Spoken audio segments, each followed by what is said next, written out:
ਸਮੂਹ ਦਰਸ਼ਕਾਂ ਦਾ ਆਵਾਜ਼ੇ ਪੰਜਾਬ ਪ੍ਰੋਗਰਾਮ 'ਚ ਚੈਨਲ ਪੰਜਾਬੀ ਗਲੋਬਲ ਪੰਜਾਬ 'ਤੇ ਸਵਾਗਤ ਹੈ। ਅੱਜ ਜਦੋਂ ਪੋਹ ਮਾਘ ਦੀਆਂ ਰਾਤਾਂ ਦੇ ਵਿੱਚ ਅਸੀਂ ਗੱਲਬਾਤ ਕਰਦੇ ਹਾਂ ਹਾਲਾਤ ਦੀ, ਮੌਜੂਦਾ ਸਮੇਂ ਭਾਰਤ ਦੇ ਵਿੱਚ ਕਿਰਸਾਨੀ ਮੋਰਚੇ ਦੀ, ਇਸ ਦੇ ਨਾਲ ਇਤਿਹਾਸ ਦੇ ਪੰਨਿਆਂ ਦੀ, ਤਾਂ ਬਹੁਤ ਕੁਝ ਐਸਾ ਜਿਹੜਾ ਅੱਜ ਦੇ ਮੌਜੂਦਾ ਘਟਨਾਕ੍ਰਮ ਅਤੇ ਵਿਰਸੇ ਦੇ ਉਹਨਾਂ ਪੱਖਾਂ ਨੂੰ ਬਿਆਨ ਕਰਦਾ ਹੈ। ਜੇ ਇਤਿਹਾਸ ਦੇਖੀਏ ਤਾਂ 1705 ਦੇ ਵਿੱਚ ਇਹਨਾਂ ਹੀ ਦਿਨਾਂ ਦੇ ਵਿੱਚ ਗੁਰੂ ਗੋਬਿੰਦ ਸਿੰਘ ਜੀ ਜਦੋਂ ਚਮਕੌਰ ਦੀ ਗੜੀ ਜਾਂ ਇਸ ਤੋਂ ਇਲਾਵਾ ਸਰਹੰਦ ਦਾ ਇਤਿਹਾਸ, ਜਿਸ ਦੇ ਵਿੱਚ ਗੁਰਦੁਆਰਾ ਫਤਿਹਗੜ੍ਹ ਸਾਹਿਬ ਜਾਂ ਗੁਰਦੁਆਰਾ ਚਮਕੌਰ ਸਾਹਿਬ ਅੱਜ ਇਤਿਹਾਸ ਬਿਆਨ ਕਰਦੇ ਨੇ, ਉਹਨਾਂ ਨਾਲ ਜਾ ਜੁੜਦਾ ਵੱਡੇ ਸਾਹਿਬਜ਼ਾਦੇ ਬਾਬਾ ਅਜੀਤ ਸਿੰਘ, ਬਾਬਾ ਜੁਝਾਰ ਸਿੰਘ, ਛੋਟੇ ਸਾਹਿਬਜ਼ਾਦੇ ਬਾਬਾ ਜ਼ੋਰਾਵਰ ਸਿੰਘ, ਬਾਬਾ ਫਤਿਹ ਸਿੰਘ, ਮਾਤਾ ਗੁਜਰੀ ਜੀ ਅਤੇ ਇਸ ਦੇ ਨਾਲ ਸਿੰਘਾਂ ਦੇ ਵਿੱਚ ਵੱਡੀ ਤਾਦਾਦ ਦੇ ਵਿੱਚ ਕੁਝ ਪੰਜ ਪਿਆਰਿਆਂ ਦੇ ਵਿੱਚੋਂ ਸਿੰਘ ਅਤੇ ਹੋਰਨਾਂ ਯੋਧਿਆਂ ਦੀਆਂ ਸ਼ਹੀਦੀਆਂ ਹੋਈਆਂ। ਇਹ ਇਤਿਹਾਸ ਇਸ ਤਰ੍ਹਾਂ ਦਾ ਹੈ ਜਿਹੜਾ ਕਿ ਸਾਡੇ ਲਈ ਗੌਰਵਮਈ ਵਿਰਸੇ ਦਾ ਪ੍ਰਤੀਕ ਹੈ ਕਿ ਸਥਾਪਤੀ ਜੋ ਜ਼ੁਲਮ ਦੀ ਸੀ, ਉਸ ਵੇਲੇ ਦੀ ਜਿਹੜੀ ਹਕੂਮਤ ਸੀ ਜ਼ਾਲਮ, ਉਸ ਦੇ ਖਿਲਾਫ ਹੱਕ ਸੱਚ ਇਨਸਾਫ ਲਈ ਗੁਰੂ ਸਾਹਿਬ ਲੜੇ।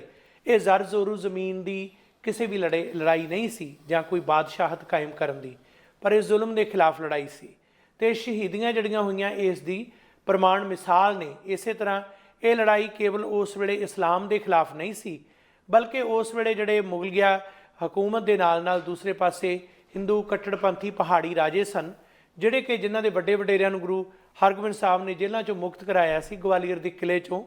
ਉਹਨਾਂ ਦੇ ਵਿੱਚੋਂ ਹੀ ਅੱਗੇ ਜਿਹੜੇ ਜਾ ਕੇ ਐਸੇ ਬਣੇ ਜਿਹੜੇ ਕਿ ਜਾਤ ਪਾਤ ਅਤੇ ਰੰਗ ਨਸਲ ਦੀ ਨੀਤੀ ਦੇ ਧਾਰਨੀ ਸਨ ਅਤੇ ਗੁਰੂ ਸਾਹਿਬ ਨੇ ਨੀਵੇਂ ਉੱਚੇ ਸਭ ਬਰਾਬਰ ਕੀਤੇ, ਇਸ ਦੇ ਖਿਲਾਫ ਸਨ। ਇੱਕ ਅੰਮ੍ਰਿਤ ਬਾਟੇ ਦੇ ਵਿੱਚ ਛਕਾਉਣ ਦੇ ਉਸ ਸੰਕਲਪ ਦੇ ਖਿਲਾਫ ਸਨ। ਸਾਰਿਆਂ ਨੇ ਮਿਲ ਕੇ ਇਹ ਜ਼ਾਲਮ ਰੂਪ ਅਖਤਿਆਰ ਕੀਤਾ ਅਤੇ ਉਸ ਜ਼ੁਲਮ ਦੇ ਖਿਲਾਫ ਗੁਰੂ ਸਾਹਿਬ ਲੜੇ। ਐਨ ਉਸੇ ਹੀ ਸਮੇਂ ਅੱਜ ਇਸ ਸਮੇਂ ਜਦੋਂ ਅਸੀਂ ਗੱਲ ਕਰ ਰਹੇ ਹਾਂ, ਦਿੱਲੀ ਦੇ ਵਿੱਚ ਚਾਹੇ ਉਹ ਸਿੰਘੂ ਬਾਰਡਰ ਹੈ, ਟਿਕਰੀ ਹੈ ਜਾਂ ਕਿੱਥੇ ਕਿੱਥੇ ਵੀ ਹੈ, ਵੱਖ-ਵੱਖ ਥਾਵਾਂ 'ਤੇ ਸੜਕਾਂ 'ਤੇ ਹਾਈਵੇਜ਼ 'ਤੇ ਠਰਦੇ ਹੋਏ ਇਸ ਮੌਸਮ ਦੇ ਵਿੱਚ, ਪੋਹ ਦੀਆਂ ਰਾਤਾਂ ਦੇ ਵਿੱਚ ਬਜ਼ੁਰਗ ਮਾਵਾਂ, ਬੱਚੇ, ਨੌਜਵਾਨ ਸਾਰੇ ਬੈਠੇ ਨੇ ਅਤੇ ਉੱਥੇ ਤੰਬੂ ਲਾਏ ਹੋਏ ਨੇ। ਉਹਨਾਂ ਨੇ ਕਈਆਂ ਨੇ ਹਾਈਵੇ ਦੇ ਉੱਪਰ ਟੈਂਪਰੇਰੀ ਚੁੱਲ੍ਹੇ ਬਣਾਏ ਹੋਏ ਨੇ ਅਤੇ ਉੱਥੇ ਤਵੀਆਂ ਰੱਖ ਕੇ ਪ੍ਰਸ਼ਾਦੇ ਤਿਆਰ ਕਰ ਰਹੇ ਨੇ। ਕਈ ਇਸ ਵੇਲੇ ਉਹ ਇਨਸਾਫ ਦੇ ਲਈ ਜਿਹੜਾ ਕਿ ਕਿਰਸਾਨੀ ਹੱਕ ਦਾ ਹੈ ਅਤੇ ਮੌਜੂਦਾ ਫਾਸ਼ੀਵਾਦੀ ਇੰਡੀਅਨ ਸਟੇਟ ਦੇ ਜ਼ੁਲਮ ਦਾ ਹੈ, ਉਸ ਦੇ ਕਾਲੇ ਕਾਨੂੰਨਾਂ ਦਾ ਹੈ, ਉਸ ਖਿਲਾਫ ਲੜ ਰਹੇ ਨੇ। ਪਰ ਇਹਨਾਂ ਸਾਰੀਆਂ ਘਟਨਾਵਾਂ ਨੂੰ ਜਦੋਂ ਅੱਜ ਦੇ ਮੌਜੂਦਾ ਪ੍ਰਸੰਗ 'ਚ ਅਸੀਂ ਵੇਖਦੇ ਹਾਂ ਤਾਂ ਇਹਨਾਂ ਦੇ ਪ੍ਰਭਾਵ ਅਤੇ ਇਹਨਾਂ ਦੇ ਜੋ ਅਸਰ ਹੋਣਗੇ ਉਹ ਕੀ ਹੋਣਗੇ, ਉਹਨਾਂ 'ਤੇ ਗੱਲਬਾਤ ਕਰਾਂਗੇ। ਸੋ ਇਸ ਗੱਲਬਾਤ ਦੇ ਵਿੱਚ ਪ੍ਰੋਗਰਾਮ ਦੇ ਵਿੱਚ ਮੇਰੇ ਮਹਿਮਾਨ ਨੇ ਪੱਤਰਕਾਰ ਗੁਰਪ੍ਰੀਤ ਸਿੰਘ ਜੀ। ਜੀ ਆਇਆਂ ਨੂੰ ਗੁਰਪ੍ਰੀਤ ਸਿੰਘ, ਸਵਾਗਤ ਹੈ ਤੁਹਾਡਾ। ਬਹੁਤ ਸ਼ੁਕਰੀਆ ਗੁਰਵਿੰਦਰ ਸਿੰਘ ਜੀ, ਮੰਚ ਮੁਹੱਈਆ ਕਰਨ ਲਈ ਧੰਨਵਾਦ ਤੁਹਾਡਾ। ਸ਼ੁਕਰੀਆ ਜੀ। ਸੋ ਜਿਵੇਂ ਕਹਿੰਦੇ ਇੱਕ ਵਿਰਸਾ ਹੁੰਦਾ, ਇੱਕ ਵਰਤਮਾਨ ਹੁੰਦਾ। ਵਿਰਸਾ ਅਤੇ ਵਰਤਮਾਨ ਦੋਹਾਂ ਦਾ ਸੁਮੇਲ ਅੱਜ ਹੋ ਰਿਹਾ ਜਦੋਂ ਅਸੀਂ ਦੇਖਦੇ ਹਾਂ ਤਾਜ਼ਾ ਘਟਨਾਵਾਂ ਦੇ ਵਿੱਚ। ਅਤੇ ਪੰਜਾਬ ਦੀ ਧਰਤੀ 'ਤੇ ਉਹ ਗੁਰੂ ਸਾਹਿਬਾਨ ਦਾ ਜਿਹੜਾ ਇਤਿਹਾਸ ਹੈ, ਸ਼ਹੀਦੀਆਂ ਦਾ ਇਤਿਹਾਸ ਹੈ, ਅਤੇ ਮੌਜੂਦਾ ਸਮੇਂ ਪੰਜਾਬ ਨੇ ਅਗਵਾਈ ਕੀਤੀ ਗੁਰੂ ਸਾਹਿਬ ਦੇ ਉਸ ਸਿਧਾਂਤ ਨੂੰ ਲੈ ਕੇ ਜ਼ੁਲਮ ਦੇ ਖਿਲਾਫ ਡਟਣਾ।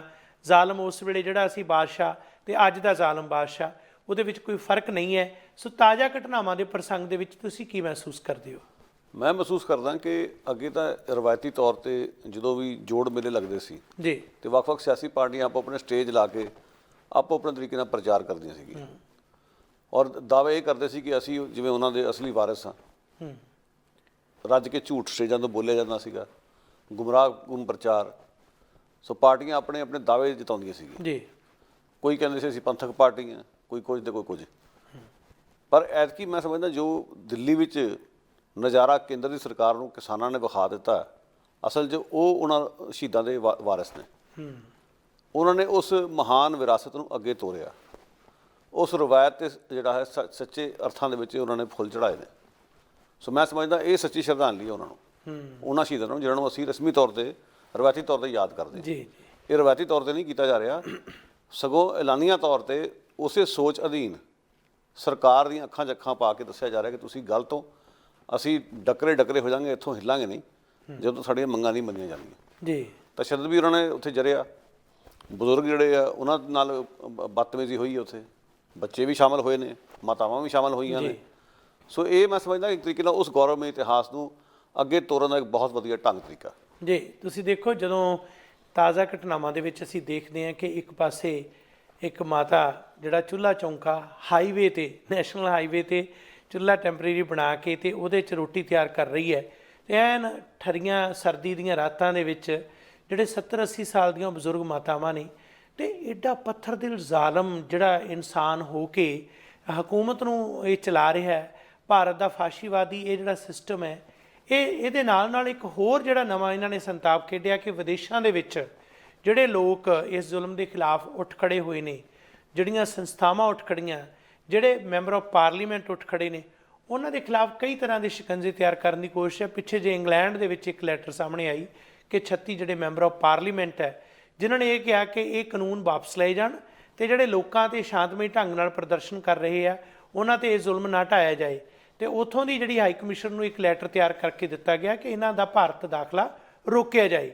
ਇਸੇ ਤਰ੍ਹਾਂ ਕੈਨੇਡਾ ਦੇ ਵਿੱਚ ਜਿਹੜੇ ਬੋਲ ਰਹੇ ਨੇ ਉਹਨਾਂ ਦੇ ਵਿੱਚ ਸਿੱਧੇ ਤੌਰ 'ਤੇ ਦਖਲਅੰਦਾਜ਼ੀ ਕੀਤੀ ਜਾਂਦੀ ਹੈ। ਪਿੱਛੇ ਜੇ ਇੱਕ ਐਡਮਿੰਟਨ ਦੇ ਮੰਤਰੀ ਜਿਹੜਾ ਹੈ ਉਸ ਨੇ ਇੱਕ ਬੜਾ ਬੇਵਕੂਫੀ ਭਰਿਆ ਬਿਆਨ ਦਿੱਤਾ, ਜਿਹੜਾ ਕਿ ਮਿਸਟਰ ਪਾਂਡਾ, ਉਸ ਨੇ ਜੋ ਕਿਹਾ ਕਿ ਇਹ ਕਿਸਾਨਾਂ ਦਾ ਜਿਹੜਾ ਮੋਰਚਾ ਹੈ ਇਹ ਗਲਤ ਹੈ ਤੇ ਕਿਸਾਨਾਂ ਦੇ ਖਿਲਾਫ ਜਿਹੜੇ ਬਿੱਲ ਨੇ ਉਹ ਠੀਕ ਨੇ। ਬਾਅਦ ਦੇ ਵਿੱਚ ਉਸ ਨੇ ਆਪਣੀ ਗੱਲ ਨੂੰ ਤੋੜ ਮੋੜ ਕੇ ਕਿਹਾ ਕਿ ਨਹੀਂ, ਮੈਂ ਇਸ ਤਰ੍ਹਾਂ ਨਹੀਂ ਸੀ ਕਿਹਾ।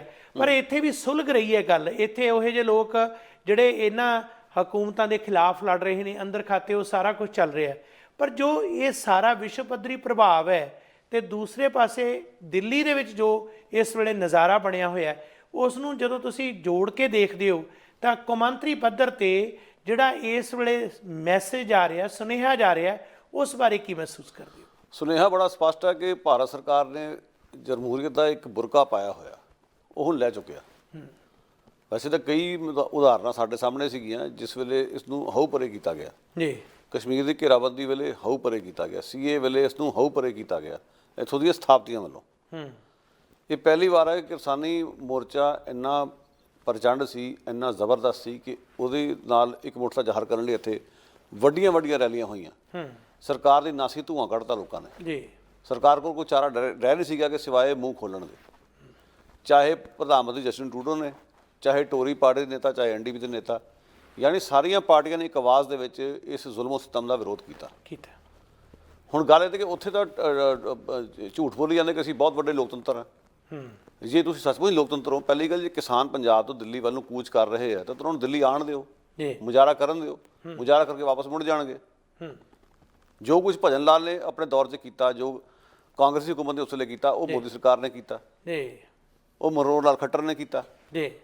ਸੋ ਇੱਕ ਤਾਂ ਰੋਕਿਆ ਗਿਆ, ਫਿਰ ਜਦੋਂ ਆਏ ਉਹਨਾਂ 'ਤੇ ਪਾਣੀ ਦੀ ਵਿਛਾੜ ਕੀਤੀ ਗਈ, ਜਿਹੜੀ ਡਾਂਗਾਂ ਭਰਾਈਆਂ ਗਈਆਂ, ਡਰਾਇਆ ਗਿਆ, ਬਦਨਾਮ ਕੀਤਾ ਗਿਆ, ਭੰਡੀ ਕੀਤੀ ਗਈ ਉਹਨਾਂ ਦੀ। ਜਦੋਂ ਬਾਹਰ ਦੇ ਦੇਸ਼ਾਂ 'ਚ ਭੰਡੀ ਹੋਈ ਹੈ, ਬਜਾਏ ਕਿ ਸਵੈ ਪੜਚੋਲ ਕਰਦੀ ਮੋਦੀ ਸਰਕਾਰ ਉਲਟਾ ਅੱਖਾਂ ਵਿਖਾਉਣ ਲੱਗ ਪਏ। ਇੱਕ ਤਾਂ ਚੋਰੀ ਉੱਪਰੋਂ ਸੀਨਾ ਜ਼ੋਰੀ ਕਿ ਹੁਣ ਜੇ ਬਾਹਰੋਂ ਆਵਾਜ਼ ਉੱਠ ਰਹੀ ਹੈ ਤੇ ਉਸ ਨੂੰ ਕਿਵੇਂ ਦਬਾਇਆ ਜਾਵੇ। ਪਰ ਇਹ ਹੁਣ ਕੰਮ ਖਿਲਰ ਚੁੱਕਾ, ਇੰਨੀ ਛੇਤੀ ਸੂਤ ਨਹੀਂ ਆਉਣਾ। ਗੱਲ ਇਕੱਲੇ ਯੂਕੇ ਦੇ ਨਹੀਂ ਤੇ ਗੱਲ ਕਰੇ ਕੈਨੇਡਾ ਦੇ ਵੀ ਨਹੀਂ, ਅਮਰੀਕਾ 'ਚ ਵੀ ਆਵਾਜ਼ ਉੱਠ ਰਹੀ ਹੈ। ਬਿਲਕੁਲ ਦੁਨੀਆ ਭਰ 'ਚ ਹੋਰਨਾਂ ਥਾਵਾਂ 'ਤੇ ਆਵਾਜ਼ ਉੱਠੀ ਹੈ। ਆ BC ਵਿੱਚ ਜਿਹੜਾ ਸਭ ਤੋਂ ਵੱਡਾ ਸੰਗਠਨ ਹੈ ਮਜ਼ਦੂਰਾਂ ਦਾ, BC ਫੈਡਰੇਸ਼ਨ ਆਫ ਲੇਬਰ, ਉਹਨਾਂ ਨੇ ਰੈਲੀ ਕੱਢੀ ਹੈ, ਉਹਨਾਂ ਨੇ ਆਵਾਜ਼ ਬੁਲੰਦ ਕੀਤੀ ਹੈ। ਇੱਥੋਂ ਦੀ ਲੌਂਗਸ਼ੋਰਮੈਨ ਯੂਨੀਅਨ ਨੇ ਆਵਾਜ਼ ਬੁਲੰਦ ਕੀਤੀ ਹੈ। ਸੋ ਇਸ ਕਰਕੇ ਇਹ ਜਿਹੜਾ ਇਹਨਾਂ ਦਾ ਵਤੀਰਾ ਹੈ ਉਹ ਸਿਰਫ ਇਹ ਹੈ ਕਿ ਆਪਣੀ ਗਲਤੀ ਨੂੰ ਕੱਜਣ ਵਾਸਤੇ ਦੂਜਿਆਂ ਦੇ ਮੂੰਹ ਕਿਵੇਂ ਬੰਦ ਕਰਾਏ ਜਾਣ। ਭਾਰਤ 'ਚ ਤਾਂ ਲੋਕਾਂ ਦੇ ਤੁਸੀਂ ਮੂੰਹ ਬੰਦ ਕਰਾ ਲਓਗੇ, ਹੁਣ ਬਾਹਰਲੇ ਬੈਠਿਆਂ ਨੂੰ ਤੁਸੀਂ ਇਹ ਧਮਕੀ ਦੇ ਰਹੇ ਹੋ ਕਿ ਵੀਜ਼ਾ ਨਹੀਂ ਦੇਣਾ। ਇਹਦਾ ਮਤਲਬ ਇਹ ਹੈ ਕਿ ਸਿੱਧੇ ਤੌਰ 'ਤੇ ਜਿਹੜੇ ਬਾਕੀ ਦੇ ਵਿਖਾਵਾਕਾਰੀ ਨੇ, ਆਮ ਸਧਾਰਨ ਲੋਕ ਜਿਹੜੇ MP MLA ਨਹੀਂ, ਉਹਨਾਂ ਨੂੰ ਸੁਨੇਹਾ ਦਿੱਤਾ ਜਾ ਰਿਹਾ ਕਿ ਅਸੀਂ ਤੁਹਾਨੂੰ ਦੇਖਾਂਗੇ ਤੇ ਕਰਕੇ ਜ਼ੋਰ ਲਾ ਕੇ ਵੇਖ ਲੈਣ। ਹੁਣ ਤਾਂ ਹਾਲਾਤ ਇੱਥੇ ਪਹੁੰਚ ਚੁੱਕੇ ਆ ਕਿ ਹੁਣ ਤਾਂ ਜਣਾ ਖਣਾ ਉੱਠ ਕੇ ਜਾ ਕੇ ਕੌਂਸਲੇਟ ਦੇ ਬਾਹਰ ਮੋਦੀ ਨੂੰ ਕੁੱਤਾ ਤੱਕ ਵੀ ਕਹਿ ਦਿੰਦਾ। ਕਿੱਦਾਂ ਤੁਸੀਂ ਮੂੰਹ ਬੰਦ ਕਰੋਗੇ? ਕਿੰਨੀ ਕੁ ਲੰਮੀ ਤੁਹਾਡੀ ਕਾਲੀ ਸੂਚੀ ਹੋਏਗੀ? ਹਨੂੰਮਾਨ ਦੀ ਪੂਛ ਜਿੰਨੀ ਲੰਮੀ ਬਣਾ ਲਓ। ਇਹ ਹੁਣ ਸਿਲਸਿਲਾ ਮੁੱਕਣਾ ਨਹੀਂ ਗਾ ਵਾਲਾ, ਤੇ ਹੁਣ ਇਹ ਸਗੋਂ ਹੋਰ ਵਧਣਾ। ਸੋ ਡੈਮੋਕ੍ਰੇਸੀ ਦੇ ਨਾਂ 'ਤੇ ਜਿਹੜਾ ਇੱਕ ਬੁਰਕਾ ਚਾੜਿਆ ਹੋਇਆ ਸੀ ਉਹ ਚੰਗੇ ਤਰੀਕੇ ਨਾਲ ਲੈ ਚੁੱਕਿਆ। ਅੱਜ ਦੁਨੀਆ ਦੇ ਸਾਰੀ ਵੇਖ ਰਹੀ ਹੈ ਕਿ ਡੈਮੋਕ੍ਰੇਸੀ ਦੇ ਨਾਂ 'ਤੇ ਸਿਰਫ ਢਕਵੰਜ ਉੱਥੇ ਹੋ ਰਿਹਾ, ਹੋਰ ਕੱਖ ਨਹੀਂ। ਹੁਣ ਇੱਕ ਗੱਲ ਬੜੀ ਦਿਲਚਸਪ ਹੋਈ ਹੈ ਕਿ ਜਿਹੜਾ ਇਤਿਹਾਸ ਹੈ ਸਾਡਾ, ਜਿਸ ਦੀ ਅਸੀਂ ਮਿਸਾਲ ਦਿੰਦੇ ਹਾਂ, ਉਸ ਨੂੰ ਜਿਵੇਂ ਪੇਸ਼ ਕੀਤਾ ਜਾਂਦਾ ਰਿਹਾ, ਉਹ ਇੱਕ ਖਾਸ ਜਾਤ ਜਾਂ ਖਾਸ ਰੰਗ, ਨਸਲ, ਫਿਰਕੇ ਦੇ ਖਿਲਾਫ ਸਿੱਖਾਂ ਨੂੰ ਬਾਰ-ਬਾਰ ਭੜਕਾਇਆ ਜਾਂਦਾ ਸੀ, ਜਦਕਿ ਸਿੱਖਾਂ ਦੀ ਲੜਾਈ ਤਾਂ ਹਮੇਸ਼ਾ ਜ਼ੁਲਮ ਦੇ ਖਿਲਾਫ ਸੀ। ਗੁਰੂਆਂ ਨੇ ਇਸੇ 'ਤੇ ਹੀ ਸਾਨੂੰ ਜ਼ੋਰ ਦੇ ਕੇ ਪ੍ਰੇਰਿਆ। ਗੁਰੂ ਤੇਗ ਬਹਾਦਰ ਜੀ ਦੀ ਸ਼ਹਾਦਤ ਹੋਈ। ਉਹ ਸ਼ਹਾਦਤ ਦੇ ਦਿਨ ਇਹਨਾਂ ਦਿਨਾਂ ਦੇ ਵਿੱਚ ਹੀ ਸਨ ਜਦੋਂ ਦਿੱਲੀ ਦੇ ਵੱਖ-ਵੱਖ ਦੋਹੇ ਸਰਹੱਦਾਂ 'ਤੇ ਜਿਹੜੇ ਕਿਸਾਨੀ ਮੋਰਚੇ ਦਾ ਸੰਘਰਸ਼ ਕਰ ਰਹੇ ਲੋਕ ਸ਼ਾਮਲ ਸਨ, ਜਿਨ੍ਹਾਂ ਦੀ ਅਗਵਾਈ ਗੁਰੂ ਦੇ ਪਿਆਰੇ ਹੀ ਕਰ ਰਹੇ ਆ, ਉਹਨਾਂ ਦੇ ਨਾਲ ਪੂਰਾ ਦੇਸ਼ ਜੁੜਿਆ ਹੋਇਆ। ਦੂਸਰੇ ਪਾਸੇ ਉਸੇ ਹੀ ਦਿਨ ਗੁਰੂ ਤੇਗ ਬਹਾਦਰ ਜੀ ਦੇ ਸ਼ਹੀਦੀ ਦਿਨ ਭਾਰਤ ਦੇ ਪ੍ਰਧਾਨ ਮੰਤਰੀ ਨਰਿੰਦਰ ਮੋਦੀ ਗੁਰਦੁਆਰਾ ਰਕਾਬਗੰਜ ਸਾਹਿਬ ਜਾਂਦੇ ਨੇ, ਤੇ ਉੱਥੇ ਗੁਰਦੁਆਰਾ ਸਾਹਿਬ ਜਾ ਕੇ ਉਹ ਮੱਥਾ ਟੇਕਦੇ ਨੇ, ਰੁਮਾਲਾ ਲੈ ਕੇ ਜਾਂਦੇ ਨੇ, ਉੱਥੇ ਜਾ ਕੇ ਪੂਰਾ ਆਪਣਾ ਜਿਹੜਾ ਕੁਝ ਸਮਾਂ ਬਤੀਤ ਕਰਦੇ ਨੇ ਤੇ ਗੱਲਬਾਤ ਕਰਦੇ ਨੇ। ਜਦੋਂ ਉੱਥੇ ਪਹੁੰਚਦੇ ਨੇ, ਉਹਨੂੰ ਬਾਅਦ ਦੇ ਵਿੱਚ ਵੱਖ-ਵੱਖ ਮੀਡੀਆ ਜ਼ਰੀਏ ਪ੍ਰਸਾਰਿਤ ਕੀਤਾ ਜਾਂਦਾ, ਪੇਸ਼ ਕੀਤਾ ਜਾਂਦਾ। ਦੇਖੋ ਇਹਨਾਂ ਨੇਕ ਦਿਲ ਪ੍ਰਧਾਨ ਮੰਤਰੀ ਗੁਰਦੁਆਰਾ ਸਾਹਿਬ ਜਾ ਕੇ ਗੁਰੂ ਸਾਹਿਬ ਦੇ ਸ਼ਹੀਦੀ ਪੁਰਬ ਤੇ ਆਪ ਆਪਣੇ ਆਪ ਨੂੰ ਨਤਮਸਤਕ ਹੋ ਰਿਹਾ ਹੈ। ਜਦੋਂ ਉਹ ਜਾ ਰਹੇ ਨੇ, ਉਸ ਵੇਲੇ ਗੁਰੂ ਤੇਗ ਬਹਾਦਰ ਜੀ ਦੀ ਬਾਣੀ ਹੀ ਪੜ੍ਹੀ ਜਾ ਰਹੀ ਹੈ, ਜਿਸ ਦੀ ਵਿਆਖਿਆ ਹੋ ਰਹੀ ਹੈ। ਇੱਕ ਪਾਸੇ ਉਹ ਆਪਣਾ ਜਿਹੜਾ ਵਿਚਾਰ ਵਟਾਂਦਰਾ ਕਰ ਰਹੇ ਨੇ, ਜਾਂ ਉੱਥੋਂ ਦੇ ਗ੍ਰੰਥੀ ਸਿੰਘ ਜਿਨ੍ਹਾਂ ਨੇ ਉਹਨੂੰ ਸਿਰੋਪਾਓ ਦਿੱਤਾ ਜਾਂ ਉਸ ਤੋਂ ਰੁਮਾਲਾ ਲਿਆ, ਉਸ ਦੇ ਨਾਲ ਗੱਲਬਾਤ ਕਰ ਰਹੇ ਨੇ। ਪਿੱਛੇ ਆਵਾਜ਼ ਆ ਰਹੀ ਹੈ, ਕਹਾਂ ਜਾਏ ਭਾਜਰੇ। ਉਹ ਪੂਰਾ ਸ਼ਬਦ ਹੈ ਗੁਰੂ ਤੇਗ ਬਹਾਦਰ ਜੀ ਦਾ, ਕਾਲ ਤੋਂ ਪਹੁੰਚਿਓ ਆਨ, ਕਿ ਤੂੰ ਵੇਦ ਪੁਰਾਣ ਜਿੰਨੇ ਮਰਜ਼ੀ ਪੜ੍ਹ ਲਾ, ਜਿੰਨਾ ਮਰਜ਼ੀ ਧਰਮੀ ਪੁਰਸ਼ ਅਖਵਾਉਣ ਦੀ ਕੋਸ਼ਿਸ਼ ਕਰ ਲੈ, ਜੇਕਰ ਤੂੰ ਲੋਕਾਂ ਦੇ ਮਨੁੱਖਤਾ ਦੇ ਖਿਲਾਫ ਹੈ ਤਾਂ ਇਹ ਤੇਰੇ ਕੀਤੇ ਧਾਰਮਿਕ ਕਰਮ ਕਿਸੇ ਅਰਥ ਨਹੀਂ, ਤੇ ਤੂੰ ਜਿੱਥੇ ਮਰਜ਼ੀ ਭੱਜ ਕੇ ਚਲਿਆ ਜਾ, ਤੇਰਾ ਨਵੇੜਾ ਨਹੀਂ ਹੋਣਾ। ਜਦੋਂ ਨਰਿੰਦਰ ਮੋਦੀ ਬਾਹਰ ਜਾ ਰਹੇ ਨੇ, ਉਦੋਂ ਹੀ ਸ਼ਬਦ ਪੜ੍ਹਿਆ ਜਾ ਰਿਹਾ। ਉਹ ਇੰਟੈਂਸ਼ਨਲੀ ਨਹੀਂ, ਉਹ ਸੁਭਾਵਿਕ ਹੀ ਹੈ, ਕਿਉਂਕਿ ਕਥਾ ਉਹਦੇ ਆਉਣ ਤੋਂ ਪਹਿਲਾਂ ਸ਼ੁਰੂ ਹੋਈ ਤੇ ਉਸ ਦੇ ਜਾਣ ਤੋਂ ਬਾਅਦ ਸਮਾਪਤ ਹੁੰਦੀ ਹੈ। ਤੇ ਉਹ ਬਾਹਰ ਜਿਉਂ-ਜਿਉਂ ਭੱਜਿਆ ਜਾ ਰਿਹਾ ਤੇ ਪਿੱਛੇ ਆਵਾਜ਼ ਆ ਰਹੀ ਹੈ, ਕਹਾਂ ਜਾਏ ਭਾਜਰੀ। ਹੁਣ ਗੁਰਬਾਣੀ ਤਾਂ ਸਰਬਕਾਲੀ ਹੈ, ਸਰਬ ਵਿਆਪਕ ਹੈ, ਸਭ ਦੇ ਲਈ ਸਾਂਝਾ ਸੰਦੇਸ਼ ਹੈ। ਬੇਸ਼ੱਕ ਉੱਥੇ ਮਾਨ ਸਨਮਾਨ ਕਰਨ ਦੀ ਜਾਂ ਰੁਮਾਲਾ ਸਾਹਿਬ ਲੈਣ ਤੋਂ ਬਾਅਦ ਸਿਰੋਪਾਓ ਦੇਣ ਦੀ ਗੱਲ ਚੱਲੀ ਗਈ, ਜਾਂ ਕਈ ਤਰ੍ਹਾਂ ਦਾ ਸੁਨੇਹਾ ਦਿੱਤਾ ਗਿਆ। ਬੇਸ਼ੱਕ ਇਹ ਸੁਨੇਹਾ ਦੇਣ ਦੀ ਕੋਸ਼ਿਸ਼ ਕੀਤੀ ਗਈ ਕਿ ਦੇਖੋ ਮੈਂ ਸਿੱਖਾਂ ਦੇ ਨਾਲ ਆ ਤੇ ਸਿੱਖਾਂ ਦੇ ਧਾਰਮਿਕ ਸਥਾਨ ਤੇ ਆ ਰਹੇ ਹਾਂ, ਤੇ ਅੱਜ ਸ਼ਹੀਦੀ ਦਿਨ ਹੈ ਤੇ ਮੈਂ ਆਪਣੀ ਸ਼ਰਧਾ ਦੇ ਫੁੱਲ ਭੇਟ ਕਰ ਰਿਹਾ। ਸੋ ਮੋਰਚੇ ਦੇ ਵਿੱਚ ਜਿਹੜੇ ਤੁਸੀਂ ਲੋਕ ਬੈਠੇ ਹੋ, ਜਿਹੜੇ ਖਾਲਸਾਈ ਸੋਚ ਨਾਲ ਗੁਰੂ ਸਾਹਿਬ ਨਾਲ ਜੁੜੇ ਹੋਏ ਹੋ, ਇਹ ਮੇਰੀ ਗੱਲ ਵੀ ਸੁਣੋ। ਪਰ ਜਿਹੜਾ ਗੁਰੂ ਸਾਹਿਬ ਨੇ ਖੁਦ ਗੁਰਬਾਣੀ ਨੇ ਸੁਨੇਹਾ ਦਿੱਤਾ, ਤਾਂ ਜਾਂ ਜੋ ਮੈਸੇਜ ਉਹ ਬਾਹਰ ਦੇਣ ਦੀ ਕੋਸ਼ਿਸ਼ ਕਰਨ ਵਾਸਤੇ ਉਹ ਸਾਰਾ ਕੁਝ ਰਚਾਇਆ ਗਿਆ ਸੀ। ਤੁਹਾਨੂੰ ਕੀ ਲੱਗਦਾ ਕਿ ਸਰਕਾਰ ਦਾ ਉਹ ਜਿਹੜਾ ਸੁਨੇਹਾ ਜਾਂ ਪ੍ਰਧਾਨ ਮੰਤਰੀ ਦਾ, ਉਹ ਕਿਵੇਂ ਲੋਕਾਂ ਤੱਕ ਪਹੁੰਚਿਆ ਤੇ ਲੋਕਾਂ ਨੇ ਉਸ ਤੋਂ ਕੀ ਪ੍ਰਤੀਕਰਮ ਲਿਆ? ਮੈਨੂੰ ਜਦੋਂ ਇਹ ਗੱਲ ਹੋਈ, ਉਸ ਨੂੰ ਚੰਗੀ ਤਰ੍ਹਾਂ ਵੇਖਿਆ, ਸਮਝਣ ਦੀ ਕੋਸ਼ਿਸ਼ ਕੀਤੀ, ਮੈਨੂੰ ਇਹ ਗੱਲ ਚੇਤੇ ਆਈ ਜਦੋਂ ਜ਼ੈਲ ਸਿੰਘ ਦਰਬਾਰ ਸਾਹਿਬ ਦੇ ਵਿੱਚ ਗਏ ਆਪਰੇਸ਼ਨ ਬਲੂ ਸਟਾਰ ਤੋਂ ਬਾਅਦ, ਤਾਂ ਉਹਨਾਂ ਦੀ ਆਮਦ ਵੇਲੇ ਜਿਹੜੇ ਸ਼ਬਦਾਂ ਦੇ ਨਾਲ ਉਹਨਾਂ ਦਾ ਸਵਾਗਤ ਹੋਇਆ, ਉਹ ਲੋਕਾਂ ਨੂੰ ਭੁੱਲੇ ਨਹੀਂ। ਫਰਕ ਸਿਰਫ ਇੰਨਾ ਕਿ ਉਹ ਸ਼ਬਦ ਮਿੱਥ ਕੇ ਪੜ੍ਹੇ ਗਏ ਸੀਗੇ। ਉਹ ਸਾਡੇ ਪ੍ਰਚਾਰਕਾਂ ਦਾ ਇੱਕ ਗੁੱਜਾ ਪ੍ਰਤੀਕਰਮ ਸੀ। ਆਪਣਾ ਰੋਸ ਪ੍ਰਗਟਾਉਣ ਲਈ ਉਹਨਾਂ ਨੇ ਗੁਰਬਾਣੀ ਦੀ ਉਹ ਸ਼ਬਦ, ਉਹ ਉਦਾਹਰਨਾਂ ਲਈਆਂ ਜਿਹੜੀ ਜ਼ੈਲ ਸਿੰਘ ਨੂੰ ਇੱਕ ਤਰੀਕੇ ਨਾਲ ਫਿੱਟ ਲਾਉਣ ਪਾਉਣ ਲਈ ਕਿਸੇ ਨੇ ਹਾਸੀ ਜੈਕਾਰ ਕੀ ਉਹ ਧਰਮਿਓ ਕਾ ਪਾਪੀ ਕੋ ਦੰਡ ਦਿਓ। ਤੇ ਉਹ ਜਿਹੜੇ ਸ਼ਬਦ ਪੜ੍ਹੇ ਗਏ ਉਹਦੀ ਆਮਦ ਤੇ, ਉਹਦੇ ਪਿੱਛੇ ਇੱਕ ਬਿਲਕੁਲ ਭਾਵਨਾ ਪ੍ਰਤੱਖ ਸੀਗੀ ਕਿ ਸਟੇਟ ਨੂੰ ਅਸੀਂ ਦੱਸਣਾ ਚਾਹੁੰਦੇ ਹਾਂ ਕਿ ਸਾਡੇ ਮਨ 'ਚ ਰੋਹ ਆ, ਆਹ ਸਾਡੀ ਬਾਣੀ ਕਹਿੰਦੀ ਹੈ। ਉਹਨਾਂ ਨੇ ਮਿੱਥ ਕੇ ਸ਼ਬਦ ਗਾਇਨ ਕੀਤਾ ਵਾਲਾ, ਔਰ ਉਹਨਾਂ ਨੂੰ ਸਲਾਮ ਕਰਨਾ ਬਣਦਾ। ਉਹਨਾਂ ਨੇ ਸਥਾਪਤੀ ਨੂੰ ਵਿਖਾਤਾ ਕਿ ਤੁਸੀਂ ਜਮ ਆਓ, ਮੱਥਾ ਟੇਕੋ, ਪ੍ਰਸ਼ਾਦ ਲਓ, ਜਾਓ। ਇਹ ਜਿਹੜੇ ਇੱਥੇ ਦੇ ਦਰਵਾਜ਼ੇ ਸਾਰਿਆਂ ਲਈ ਖੁੱਲ੍ਹੇ ਆ, ਪਰ ਇਹ ਸੁਣ ਕੇ ਜਾਓ ਗੁਰਬਾਣੀ ਕਹਿੰਦੀ ਕੀ ਆ। ਔਰ ਉਹੀ ਮੂਵਮੈਂਟ ਮੋਦੀ ਦੇ ਕੇਸ 'ਚ ਦੁਹਰਾਈ ਗਈ ਹੈ। ਫਰਕ ਸਿਰਫ ਇੰਨਾ, ਇੱਥੇ ਸ਼ਾਇਦ ਇਹ ਸਬੱਬੀ ਹੋਇਆ, ਇੱਥੇ ਉਹ ਮਿੱਥ ਕੇ ਨਹੀਂ ਸੀ ਹੋਇਆ, ਇੰਜ ਪ੍ਰਤੀਤ ਹੋ ਰਿਹਾ। ਪਰ ਉਹ ਤਾਂ ਕਲੀਅਰ ਸਪਸ਼ਟ ਸੀਗਾ ਕਿ ਵੀ ਇੱਕ ਰੋਸਾ ਜ਼ਾਹਰ ਕਰਨ ਲਈ ਉਹਨਾਂ ਨੇ ਉਹ ਸ਼ਬਦ ਪੜ੍ਹੇ ਜਿਹੜੇ ਸਰਕਾਰ ਨੂੰ ਸਥਾਪਿਤ ਨੂੰ ਫਿੱਟ ਲਾਉਣ ਦਾ ਪਾਉਣ ਵਾਲੇ ਸੀਗੇ, ਨਾਬਰੀ ਵਾਲੇ ਸ਼ਬਦ। ਪਰ ਇੱਥੇ ਤਾਂ ਆਪਣੇ ਆਪ ਸੁਭਾਵਿਕ ਤੌਰ ਤੇ ਉਹ ਇਤਿਹਾਸ ਜੋ ਸਾਡੇ, ਕਿਉਂਕਿ ਗ੍ਰੰਥ ਸਾਹਿਬ ਦੇ ਵਿੱਚ ਤਾਂ ਜਿਹੜਾ ਸੁਨੇਹਾ ਗੁਰੂਆਂ ਦਾ ਉਹ ਨਾਬਰੀ ਵਾਲਾ ਸੁਨੇਹਾ, ਬਿਲਕੁਲ ਜੀ, ਚਾਹੇ ਸੁਭਾਵਿਕ ਤੌਰ ਤੇ ਪੜ੍ਹੋ ਚਾਹੇ ਮਿੱਥ ਕੇ ਪੜ੍ਹੋ। ਉਹ ਗੱਲ ਸਬਬ ਨਾਲ ਇਹੋ ਜਿਹਾ ਮੌਕਾ ਮੇਲ ਬਣਿਆ ਕਿ ਉਸਨੇ ਉਹ ਸਮਾਂ ਸਾਨੂੰ ਯਾਦ ਕਰਾਤਾ ਕਿ ਬਲੂ ਸਟਾਰ ਵੇਲੇ ਵੀ ਇਹੀ ਹੋਇਆ ਸੀ ਕਿ ਜਦੋਂ ਭਾਰਤ ਦਾ ਰਾਸ਼ਟਰਪਤੀ ਉੱਥੇ ਗਿਆ ਦਰਬਾਰ ਸਾਹਿਬ 'ਚ ਬਲੂ ਸਟਾਰ ਤੋਂ ਬਾਅਦ, ਤੇ ਲੋਕਾਂ ਦੇ ਮਨਾਂ 'ਚ ਰੋਸ ਸੀ, ਉਹ ਰੋਸ ਸਾਡੇ ਪ੍ਰਚਾਰਕਾਂ ਦੇ ਮੂੰਹ ਤੋਂ ਬਾਣੀ ਦੇ ਹਵਾਲੇ ਨਾਲ ਬਾਹਰ ਉਗੜ ਕੇ ਆਇਆ। ਐਤਕੀ ਮੋਦੀ ਸਾਹਿਬ ਵੇਲੇ ਤਾਂ ਬਿਲਕੁਲ ਹੀ ਕੁਝ ਦਾ ਕੁਝ ਹੋਰ ਬਣ ਗਿਆ ਜੀ, ਚਾਹੇ ਸਬਬ ਸੀ, ਪਰ ਇੱਕ ਗੱਲ ਤਾਂ ਕਲੀਅਰ ਹੈ ਨਾ ਕਿ ਬਾਣੀ ਸਾਨੂੰ ਨਾਬਰੀ ਦਾ ਸੰਦੇਸ਼ ਤਾਂ ਦਿੰਦੀ ਆ। ਬਾਣੀ ਸਾਨੂੰ ਇਹ ਤਾਂ ਕਹਿੰਦੀ ਹੈ ਨਾ ਕਿ ਤੁਸੀਂ ਲਾਲੋ ਨਾਲ ਖੜੋਵੋ, ਤੁਸੀਂ ਮਲਿਕ ਭਾਗੋ ਦੇ ਮਾਲਪੂੜੇ ਨਾ ਛਕੋ। ਬਾਣੀ ਸਾਨੂੰ ਇਹ ਤਾਂ ਕਹਿੰਦੀ ਜ਼ੁਲਮ ਦੇ ਖਿਲਾਫ ਖੜੇ ਹੋਵੋ। ਬਿਲਕੁਲ, ਇਹ ਤਾਂ ਆਪ ਜ਼ਾਲਮ ਨੇ। ਸੋ ਇਸ ਤੋਂ ਵੱਡੀ ਚਪੇੜ ਕੀ ਹੋ ਸਕਦੀ ਹੈ? ਪਰ ਸ਼ਰਮ ਦੀ ਗੱਲ ਉਹਨਾਂ ਲੋਕਾਂ ਲਈ ਹੈ ਜਿਹੜੇ ਆਪਣੇ ਆਪ ਨੂੰ ਪੰਥਕ ਵੀ ਕਹਾਉਂਦੇ ਨੇ, ਸ਼੍ਰੋਮਣੀ ਕਮੇਟੀ ਦੇ ਵਾਰਸ ਜਾਂ ਉਸਦੇ ਜਿਹੜੇ ਪ੍ਰਬੰਧਕ।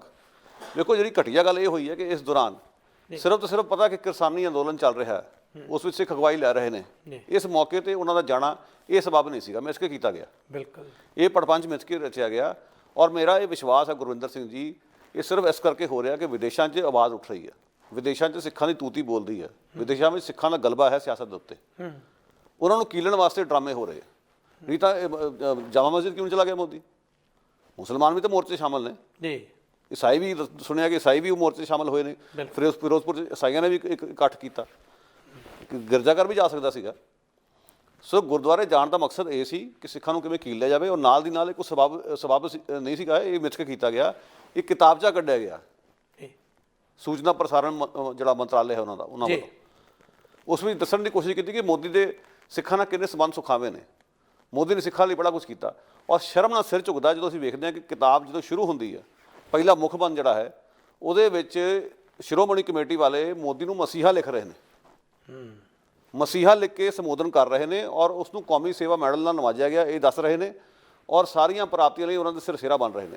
ਚਾਹੇ ਕਰਤਾਰਪੁਰ ਦਾ ਲਾਂਘਾ ਹੋਵੇ, ਚਾਹੇ ਕਾਲੀਆਂ ਸੂਚੀਆਂ ਮੁਕਾਉਣ ਦੀ ਗੱਲ ਹੋਵੇ। 84 ਬਾਰੇ ਇਹ ਦਾਅਵਾ ਕੀਤਾ ਗਿਆ ਉਸ ਕਿਤਾਬ ਦੇ ਵਿੱਚ, ਜਿਹੜਾ ਸ਼ਰੇਆਮ ਝੂਠ ਆ, ਕਿ ਉਹ ਲੋਕਾਂ ਨੂੰ ਇਨਸਾਫ ਦਿਵਾਇਆ। ਇਹਨਾਂ ਦੀ ਮਿਹਰਬਾਨੀ ਨਾਲ ਵੱਡੇ ਵੱਡੇ ਜਿਹੜੇ ਕਰਨ ਵਾਲੇ ਕਾਂਗਰਸੀ ਕਾਂਡ ਸੀਗੇ ਉਹ ਜੇਲ੍ਹਾਂ 'ਚ ਬੈਠੇ ਹੋਏ ਆ।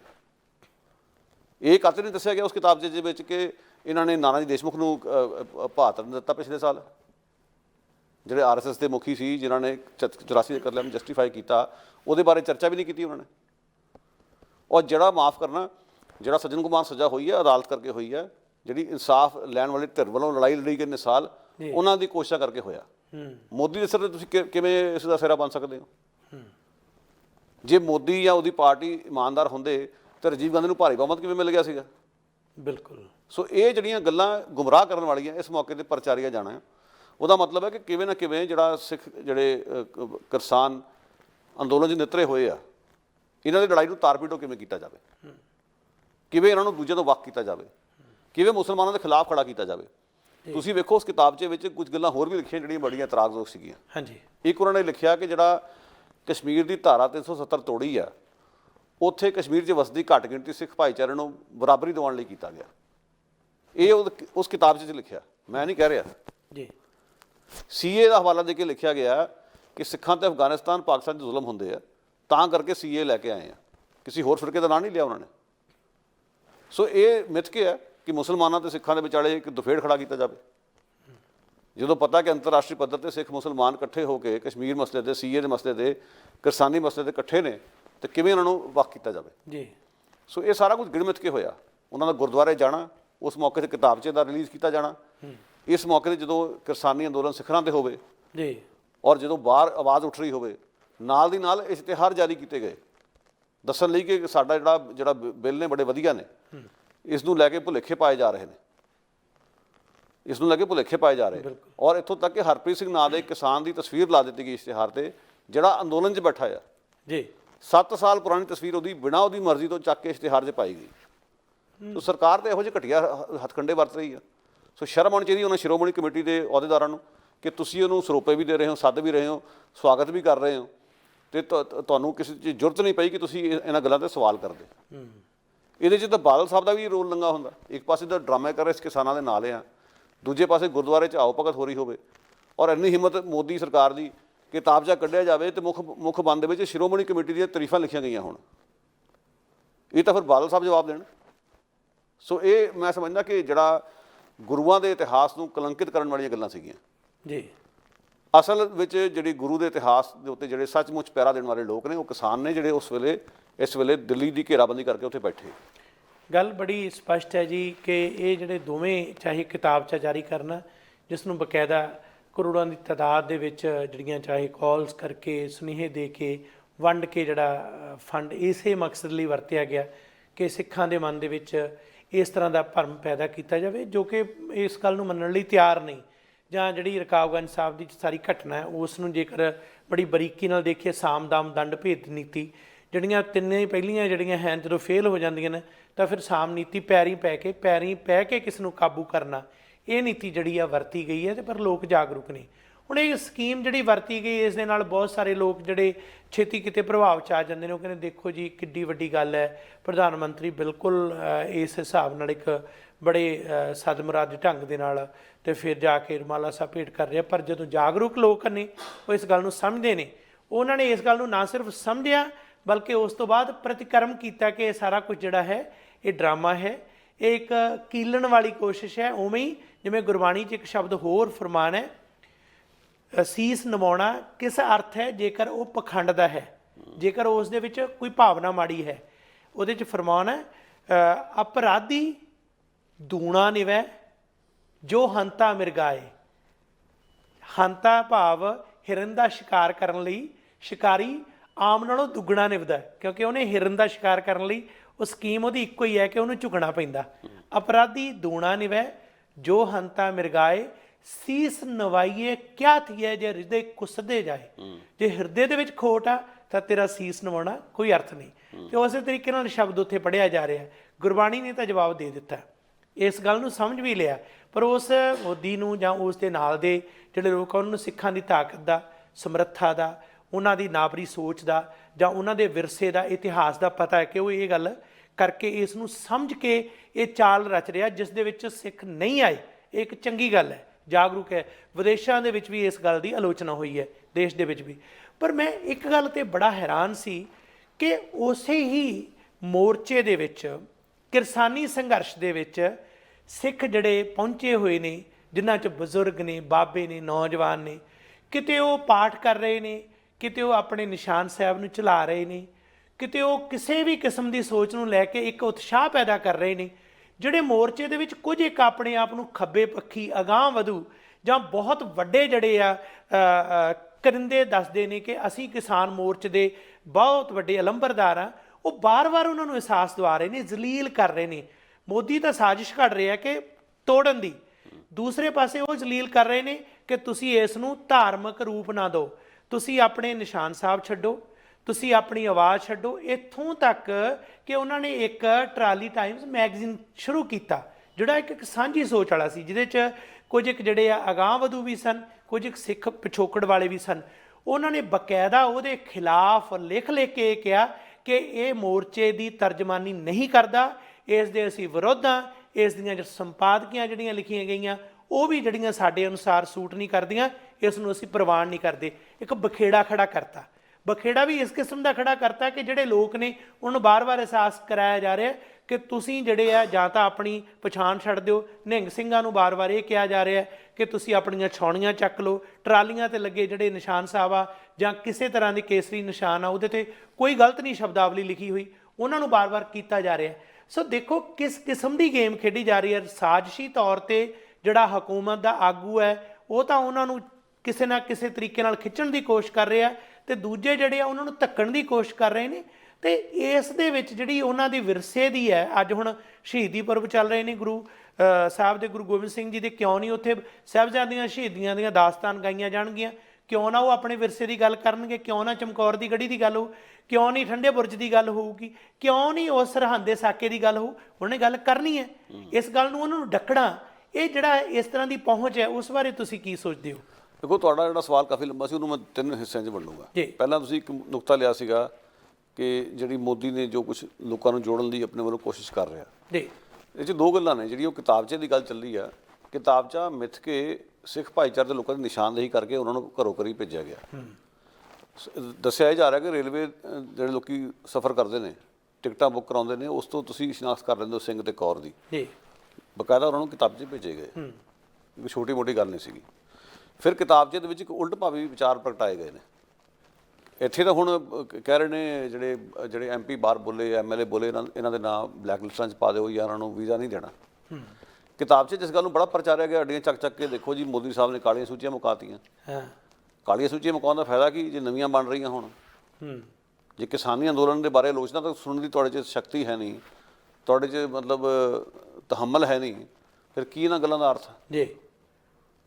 ਇੱਕ ਪਾਸੇ ਤਾਂ ਤੁਸੀਂ ਲੋਕਾਂ ਨੂੰ ਧਮਕੀਆਂ ਦੇ ਰਹੇ ਹੋ ਕਿ ਤੁਸੀਂ ਆਵਾਜ਼ ਨਾ ਚੁੱਕੋ, ਦੂਜੇ ਪਾਸੇ ਡਰਾਮੇ ਹੋ ਰਹੇ ਕਿ ਕਾਲੀਆਂ ਸੂਚੀਆਂ ਮੁਕਾਤੀਆਂ। ਇਕੱਲਾ ਸਿੱਖਾਂ ਦਾ ਮਸਲਾ ਤਾਂ ਨਹੀਂ ਨਾ, ਇੰਟਰਨੈਸ਼ਨਲ ਲੈਵਲ 'ਤੇ ਹੋਰ ਵੀ ਲੋਕ ਬੈਠੇ ਆਵਾਜ਼ਾਂ ਬੁਲੰਦ ਕਰਦੇ ਆ ਜੀ। ਸੋ ਇਹ ਗੱਲਾਂ ਪਹਿਲਾਂ ਕਲੀਅਰ ਹੋਣੀ ਚਾਹੀਦੀਆਂ। ਜਿਹੜੀ ਗੱਲ ਤੁਸੀਂ ਦੂਜੀਆਂ ਮੈਂਸ਼ਨ ਕੀਤੀਆਂ, ਉਹਦੇ ਵਿੱਚ ਇਹ ਉਸ ਲੈਫਟ ਵਾਲਿਆਂ ਦੀ ਸੋਚ ਲੋਕਾਂ ਦੀ ਘਾਟ ਆ, ਜਿਹੜੇ ਇਸ ਕਿਸਮ ਦੀ ਦੂਰੀ ਵਟਣਾ ਚਾਹੁੰਦੇ ਆ ਜੀ।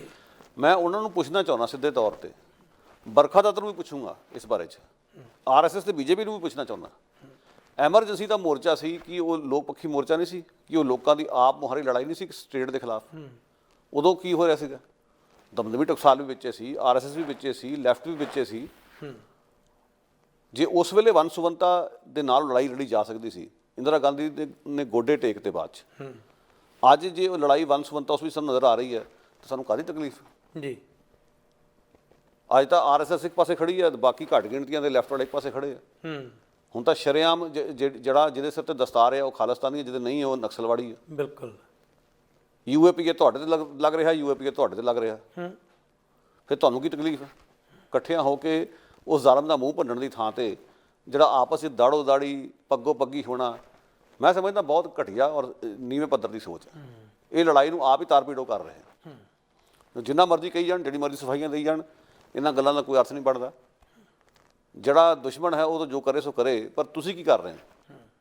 ਕੱਲ੍ਹ ਨੂੰ ਜੇ ਲੜਾਈ ਕਮਜ਼ੋਰ ਹੁੰਦੀ ਹੈ, ਮੈਂ ਸਮਝਦਾ ਇਹ ਲੋਕ ਕਸੂਰਵਾਰ ਹੋਣਗੇ ਜੀ, ਔਰ ਮੈਂ ਦੋਨਾਂ ਸਾਈਡਾਂ ਨੂੰ ਬਲੇਮ ਕਰੂੰਗਾ। ਦੂਜੀ ਸਾਈਡ ਦਾ ਕਸੂਰ ਇਹ ਹੈ ਕਿ ਜੇ ਕੁਝ ਲੋਕਾਂ ਨੇ ਬੇਵਕੂਫਾਨਾ ਗੱਲਾਂ ਕੀਤੀਆਂ ਨੇ ਤੇ ਤੁਸੀਂ ਸਾਰੇ ਲੈਫਟ ਮੂਵਮੈਂਟ 'ਤੇ ਸੁਹਾਗਾ ਫੇਰ ਦਿਓ। ਤੁਸੀਂ ਸੋਸ਼ਲ ਮੀਡੀਆ 'ਤੇ ਜਿਸ ਕਿਸੇ ਸਿੱਖ ਨੇ ਲਾਲ ਝੰਡਾ ਚੁੱਕਿਆ ਉਸ 'ਤੇ ਕਾਂਟਾ ਫੇਰ ਦਿਓ, ਅਰੁੰਧਤੀ ਰਾਏ ਵਰਗੀ ਦੀ ਤੋਹੀਨ ਕਰਨ ਲੱਗ ਪਓ। ਇਹ ਗੱਲ ਨਹੀਂ ਬਣਦੀ ਆ ਵਾਲੀ। ਦੂਜੇ ਪਾਸੇ ਲੈਫਟ ਵਾਲੇ ਕਹਿਣ ਕਿ ਸਾਡਾ ਨੈਰੇਟਿਵ ਠੀਕ ਆ ਜਾਂ ਧਰਮ ਘਰ ਛੱਡ ਕੇ ਆਓ। ਸੰਤ ਰਾਮ ਸਿੰਘ ਨੇ ਆਤਮ ਹੱਤਿਆ ਕੀਤੀ ਆ, ਤੁਸੀਂ ਕੀ ਕੀਤਾ ਉੱਥੇ? ਸੋ ਇਸ ਕਰਕੇ ਮਤਲਬ ਇਹ ਜਿਹੜੀਆਂ ਗੱਲਾਂ ਨੇ ਬਹੁਤ ਛੋਟੀਆਂ ਨੇ। ਇਹ ਦੁਸ਼ਮਣ ਦੇ ਦੰਦ ਖੱਟੇ ਕਰਨ ਦੀ ਥਾਂ ਤੇ ਆਪਣਾ ਸੱਤਿਆਨਾਸ਼ ਆਪ ਕਰਨ ਵਾਲੀਆਂ ਗੱਲਾਂ ਨੇ। ਸੋ ਚਾਹੀਦਾ ਹੈ ਕਿ ਉਸ ਦੁਸ਼ਮਣ ਨੂੰ ਪਛਾਣੋ ਜਿਹੜਾ ਤੁਹਾਡਾ ਸਾਂਝਾ ਦੁਸ਼ਮਣ ਹੈ। ਜੀ, ਬਲੂਚਿਸਤਾਨ ਆਪਰੇਸ਼ਨ ਤੋਂ ਬਾਅਦ ਜਦੋਂ ਵਾਈਟ ਪੇਪਰ ਕੱਢਿਆ ਗਿਆ, ਸਿੱਧੇ ਤੌਰ 'ਤੇ ਦਰਬਾਰ ਸਾਹਿਬ ਦੀ ਹਥਿਆਰਬੰਦ ਜਿਹੜਾ ਦਰਬਾਰ ਸਾਹਿਬ ਦੀ ਕਿਲ੍ਹੇਬੰਦੀ ਵਾਸਤੇ ਨਾ ਸਿਰਫ ਸਿੱਖਾਂ ਨੂੰ ਸਗੋਂ ਲੈਫਟ ਵਾਲਿਆਂ ਨੂੰ, ਨਕਸਲੀਆਂ ਨੂੰ ਵੀ ਕਸੂਰਵਾਰ ਠਹਿਰਾਇਆ ਗਿਆ। ਜੀ, ਔਰ ਕੁਝ ਸਮਾਂ ਪਹਿਲਾਂ ਹੀ ਨਕਸਲਵਾੜੀ ਲਹਿਰ ਨੂੰ ਕੁਚਲਿਆ ਸੀਗਾ ਉਸੇ ਸਟੇਟ ਨੇ, ਉਸੇ ਤਰ੍ਹਾਂ ਸੇ ਜਾ ਕੇ ਸਿੱਖ ਲਹਿਰ ਨੂੰ ਵੀ ਕੁਚਲਿਆ ਜਾਂ ਖਾਲਸਾ ਲਹਿਰ ਨੂੰ ਵੀ ਕੁਚਲਿਆ। ਯਾਨੀ ਸਟੇਟ ਨੇ ਜਦੋਂ ਤੁਹਾਡੇ ਤੇ ਦਮਨ ਕਰਨਾ, ਹਾਂ, ਇਹ ਫਰਕ ਨਹੀਂ ਕਰਨਾ। ਅੱਜ ਸ਼ਰੇਆਮ ਹਿੰਦੂਤਵਾਦੀ ਸਟੇਟ ਆ, ਹਿੰਦੂਤਵੀ ਦਹਿਸ਼ਤਗਰਦਾਂ ਨੂੰ ਖੁੱਲੀਆਂ ਛੁੱਟੀਆਂ ਨੇ, ਉਹ ਜੋ ਮਰਜ਼ੀ ਕਰਨ। ਜੀ, ਪਾਰਲੀਮੈਂਟ 'ਚ ਲਿਆ ਕੇ ਬਿਠਾਏ ਗਏ ਨੇ, ਪਰ ਤੁਹਾਡੇ ਮੂੰਹ ਬੰਦ ਕਰਨ ਲਈ ਸਰਕਾਰ ਸਭ ਕੁਝ ਕਰੇਗੀ। ਯੂਏਪੀਏ ਵਰਤੇਗੀ, ਤੁਹਾਨੂੰ ਬਦਨਾਮ ਵੀ ਕਰੇਗੀ, ਤੁਹਾਨੂੰ ਲੇਬਲਿੰਗ ਵੀ ਕਰੇਗੀ, ਤੁਹਾਡੀ ਆਵਾਜ਼ ਨੂੰ ਦਬਾਏਗੀ। ਪਰ ਅਫਸੋਸ ਦੀ ਗੱਲ ਹੈ ਕਿ ਅਸੀਂ ਟੁਕੜਿਆਂ 'ਚ ਲੜਨਾ ਚਾਹੁੰਦੇ ਹਾਂ। ਉਸ ਲੜਾਈ 'ਚ ਕੋਈ ਜਿੱਤ ਨਹੀਂ ਹਾਸਿਲ ਹੋਣੀ। ਇਹ ਤੁਹਾਡੀ ਲੜਾਈ ਅੱਜ ਵੀ ਤੇ ਕੱਲ੍ਹ ਵੀ ਖੇਰੂ ਹੋ ਸਕਦੀ ਹੈ। ਇਹਦੇ ਬਾਰੇ ਹੁਣ ਇਹ ਸਿਰ ਜੋੜ ਕੇ ਸੋਚਣ ਜਿਹੜੇ ਬਹੁਤ ਵੱਡੇ ਤਰਕਵਾਨ ਨੇ, ਬੁੱਧੀਜੀਵੀ ਨੇ, ਬਹੁਤ ਪੜ੍ਹਿਆ ਉਹਨਾਂ ਨੇ, ਜਿਹੜੇ ਕਹਿੰਦੇ ਕਿ ਮਾਰਕਸਵਾਦ ਨੇ ਸਾਨੂੰ ਸਿਖਾਇਆ ਕਿ ਸਮੱਸਿਆ ਦੀ ਜੜ ਲੱਭੀ ਜਾਵੇ, ਮੂਲ ਕਾਰਨ ਕੀ ਨੇ ਉਹ ਦੂਰ ਕੀਤੇ ਜਾਣ। ਆਹ ਮੂਲ ਕਾਰਨ ਦੂਰ ਕਰਨ ਦੀਆਂ ਗੱਲਾਂ ਨੇ, ਆਹ ਲੱਛਣ ਕੁਛ ਹੋਰ ਹੀ ਨੇ। ਦੂਜੀ ਤਰਫ ਸਿਰਫ ਸਤਹੀ ਪੱਧਰ 'ਤੇ ਜੋ ਚਾਰ ਚੀਜ਼ਾਂ ਵੇਖ ਲਈਆਂ ਉਹ ਤੁਹਾਨੂੰ ਹਜ਼ਮ ਨਹੀਂ ਹੋ ਰਹੀਆਂ ਕਿਉਂਕਿ ਤੁਹਾਡੇ ਮੁਤਾਬਕ ਨਹੀਂ। ਸੋ ਇਹ ਤੁਹਾਡੀ ਸੋਚ ਹੈ, ਮੈਂ ਤਾਂ ਇਹੀ ਕਹਿ ਸਕਦਾ। ਜਿੱਥੋਂ ਤੱਕ ਦੇਖੋ, ਜਿਹੜੀ ਟਰਾਲੀ ਟਾਈਮਜ਼ ਇੱਕ ਮੈਗਜ਼ੀਨ ਕੱਢਿਆ ਗਿਆ ਜਿਸ ਦੇ ਵਿੱਚ ਉਹ ਇੱਕ ਉਪਰਾਲਾ ਸੀ ਇਸ ਤਰ੍ਹਾਂ ਦਾ, ਜਿਸ ਦੇ ਵਿੱਚ ਸਾਰੇ ਸੁਨੇਹੇ ਹਰ ਰੋਜ਼ ਦੇ ਜਿਹੜੇ ਆ ਉੱਥੋਂ ਛਪਦੇ ਅਖਬਾਰਾਂ 'ਚ ਉਹ ਉਸ ਦੇ ਨਾਲ ਹੀ ਪੇਸ਼ ਕੀਤੇ ਜਾਂਦੇ। ਕਿਉਂਕਿ ਮੀਡੀਆ ਜਿਹੜਾ ਗੋਦੀ ਮੀਡੀਆ, ਕੁਛ ਮੀਡੀਆ ਨੇ ਤਾਂ ਪਹਿਲਾਂ ਹੀ ਜਿਹੜਾ ਨੈਰੇਟਿਵ ਉਹੀ ਉਲੀਕਿਆ ਜਿਹੜਾ ਕਿ ਮੋਦੀ ਸਰਕਾਰ ਚਾਹੁੰਦੀ ਸੀ। ਕੁਛ ਮੀਡੀਆ ਨੂੰ ਐਡਾਂ ਦੇ ਦਿੱਤੀਆਂ ਗਈਆਂ, ਉਹਨਾਂ ਨੇ ਮੂੰਹ ਬੰਦ ਕਰ ਲਿਆ। ਕੁਛ ਮੀਡੀਆ ਨੇ ਇਹਨੂੰ ਸਾਰੀ ਡਾਇਰੈਕਸ਼ਨ ਨੂੰ ਬਦਲ ਦਿੱਤਾ, ਦੋਸ਼ੀ ਵੀ ਕਿਸਾਨ ਹੀ ਘੋਸ਼ਿਤ ਕਰ ਦਿੱਤੇ। ਇਹੋ ਜਿਹੇ ਮੌਕੇ ਤੇ ਇਸ ਟਰਾਲੀ ਟਾਈਮ ਦਾ ਵਿਰੋਧ ਕਰਨਾ ਇਹ ਕਿੱਥੇ ਕੁ ਜਾਇਜ਼ ਹੈ? ਟਰਾਲੀ ਟਾਈਮ ਜਿਹੜਾ ਹੈ ਇੱਕ ਬੜਾ ਵਧੀਆ ਉਪਰਾਲਾ ਸੀਗਾ, ਗੋਦੀ ਮੀਡੀਆ ਦੇ ਮੂੰਹ 'ਤੇ ਚਪੇਟ ਸੀ ਔਰ ਕਿਸਾਨੀ ਅੰਦੋਲਨ ਜਿਹੜਾ ਆਪ ਮੁਹਾਰੇ ਅੱਜ ਇਸ ਮੁਕਾਮ 'ਤੇ ਪਹੁੰਚਿਆ, ਉਸ ਵਿੱਚੋਂ ਹੀ ਇਹ ਇੱਕ ਪੈਦਾ ਹੋਇਆ ਉਪਰਾਲਾ ਜਿਸ ਦਾ ਅਸੀਂ ਖਿੜੇ ਮੱਥੇ ਸਵਾਗਤ ਕਰਦੇ ਹਾਂ ਜੀ। ਕਿਉਂਕਿ ਇੱਕ ਬਦਲਵਾਂ ਇੱਕ ਦ੍ਰਿਸ਼ਟੀਕੋਣ ਦੇ ਰਿਹਾ। ਪਰ ਅਫਸੋਸ ਦੀ ਗੱਲ ਕਿ ਉਹਦੇ ਵਿੱਚ ਹੀ ਦੁਫੇੜ ਪੈ ਜਾਏ, ਇੱਕ ਨਵਾਂ ਅਖਬਾਰ ਨਿਕਲ ਆਵੇ, ਆਪਸ ਵਿੱਚ ਤੁਹਾਡੇ ਮਤਭੇਦ ਇਸ ਗੱਲੋਂ ਉੱਭਰ ਆਉਣ ਕੇ ਵੀ ਧਰਮ ਦੀ ਗੱਲ ਕਰੀਏ, ਲੈਫਟ ਦੀ ਗੱਲ ਕਰੀਏ। ਸੇਧ ਤਾਂ ਤੁਸੀਂ ਕਿੱਥੋਂ ਵੀ ਲੈ ਸਕਦੇ ਹੋ। ਬਿਲਕੁਲ। ਜੇ ਗਦਰ ਪਾਰਟੀ ਵੀਰੇ ਤੇ ਸਵਾਲ ਨਹੀਂ ਖੜੇ ਹੋਏ ਇੱਦਾਂ ਦੇ। ਗਦਰ ਪਾਰਟੀ ਵਿੱਚ ਧਾਰਮਿਕ ਰੁਚੀਆਂ ਵਾਲੇ ਲੋਕ ਵੀ ਸੀਗੇ, ਨਾਸਤਿਕ ਵੀ ਸੀਗੇ, ਸਿੱਖ ਵੀ ਸੀਗੇ, ਹਿੰਦੂ ਵੀ ਸੀਗੇ। ਕੋਈ ਗੁਰੂ ਗੋਬਿੰਦ ਸਿੰਘ ਜੀ ਦੇ ਇਤਿਹਾਸ ਤੋਂ ਸੇਧ ਲੈ ਰਿਹਾ ਸੀ, ਕੋਈ ਭਗਵਤ ਗੀਤਾ ਤੋਂ ਲੈ ਰਿਹਾ ਸੀਗਾ, ਪਰ ਨਿਸ਼ਾਨਾ ਇੱਕ ਸੀ ਨਾ ਉਹਨਾਂ ਦਾ। ਸਾਡੇ ਲਈ ਤਾਂ ਮੇਵਾ ਸਿੰਘ ਦਾ ਵੀ ਉਹਨਾਂ ਹੀ ਸਤਿਕਾਰ ਹੈ ਜਿਹੜੇ ਸ਼ਬਦ ਉਚਾਰਨ ਕਰਦੇ ਹੋਏ ਫਾਂਸੀ ਦਾ ਰੱਸਾ ਜਿਹਨਾਂ ਨੇ ਚੁੰਮਿਆ। ਸਾਡੇ ਲਈ ਮਦਨ ਲਾਲ ਢੀਂਗਰੇ ਦਾ ਵੀ ਉਹੀ ਸਤਿਕਾਰ ਹੈ ਜਿਸ ਨੇ ਭਗਵਤ ਗੀਤਾ ਦਾ ਆਸਰਾ ਲੈ ਕੇ ਫਾਂਸੀ ਦਾ ਰੱਸਾ ਚੁੰਮਿਆ। ਸਾਡੇ ਲਈ ਭਗਤ ਸਿੰਘ ਦਾ ਵੀ ਸਤਿਕਾਰ ਹੈ ਜਿਸ ਨੇ ਕਿਸੇ ਦਾ ਆਸਰਾ ਨਹੀਂ ਲਿਆ। ਮੇਰਾ ਮਤਲਬ ਕਹਿੰਦਾ ਕਿ ਅਸੀਂ ਮਤਲਬ ਨਿਸ਼ਾਨਾ ਕੀ ਸਾਡਾ? ਨਿਸ਼ਾਨਾ ਇੱਕ ਸਾਂਝੇ ਦੁਸ਼ਮਣ ਦੇ ਖਿਲਾਫ ਲੜਾਈ ਲੜਨ ਦਾ ਹੈ, ਇੱਕ ਫਾਸਿਸਟ ਸਟੇਟ ਦੇ ਖਿਲਾਫ ਜਿਹੜੀ ਲੈਫਟ ਨੂੰ, ਸਿੱਖਾਂ ਨੂੰ, ਮੁਸਲਮਾਨਾਂ ਨੂੰ, ਸਭ ਨੂੰ ਬਿਲਕੁਲ ਮਨਫੀ ਕਰਨਾ ਚਾਹੁੰਦੀ ਹੈ। ਬਿਲਕੁਲ। ਅਸੀਂ ਇਕੱਠੇ ਹੋ ਕੇ ਉਹਨੂੰ ਲੜ ਕੇ ਫਤਿਹ ਹਾਸਿਲ ਕਰ ਸਕਦੇ ਹਾਂ। ਪਰ ਅਫਸੋਸ ਦੀ ਗੱਲ ਕਿ ਅਸੀਂ ਇਸ ਲੜਾਈ 'ਚ ਪੈ ਗਏ ਹਾਂ ਕਿ ਮੇਰਾ ਤਰੀਕਾ ਜ਼ਿਆਦਾ ਵਧੀਆ ਜਾਂ ਮੇਰਾ ਦ੍ਰਿਸ਼ਟੀਕੋਣ ਤੇਰੇ ਦ੍ਰਿਸ਼ਟੀਕੋਣ ਨਾਲੋਂ ਵਧੀਆ ਜੀ।